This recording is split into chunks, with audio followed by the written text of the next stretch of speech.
Humans are natural storytellers. It is through stories that we teach, learn, and remember. Welcome. It is time to hear a story from around the world. Today's story is called The Guest. It is an old Eskimo folktale about how an old woman was so jealous of her neighbor that she had a plot to invite him over to her hut and kill him.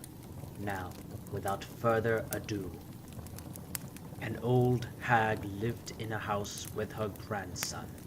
She was a very bad woman who thought of nothing but playing mischief. She was a witch and tried to harm everybody with witchcraft. One time, a stranger came to visit some friends who lived in a house near the old woman.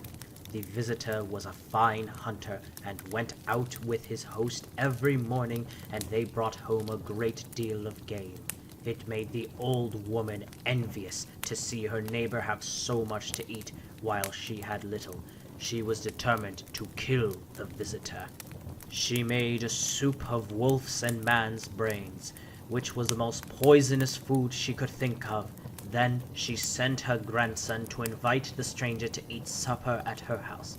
She tells him, "Tell him that I desire to be polite to the guest of my neighbor, but be sure you do not tell him what I have cooked."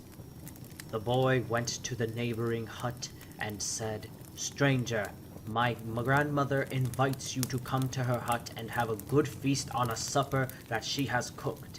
She told me not to say that it is of wolf's and a man's brains, and I do not say it."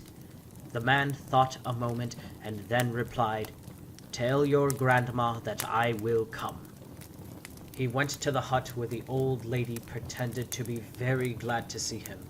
They sat down at the table, and while she was placing a large dish of soup before him, he put a bowl on the floor between his feet. He excused himself for putting his hands before his mouth because his front teeth were gone, and every time he poured the spoonful into the bowl. When he had finished, he said, "It is the custom in my tribe to bring your hostess a bit of some delicious food to show that you appreciate her hospitality. Here is a bowl of rare food which I give to you, but it will not be good unless you eat it at once." He gave the soup to the old witch, and the moment she tasted the broth she herself had prepared, she fell down dead. And that concludes our story for this week. Thank you for listening to this folk tale. I will hopefully have another story for you the next time you visit. Until then, stay sharp, friend.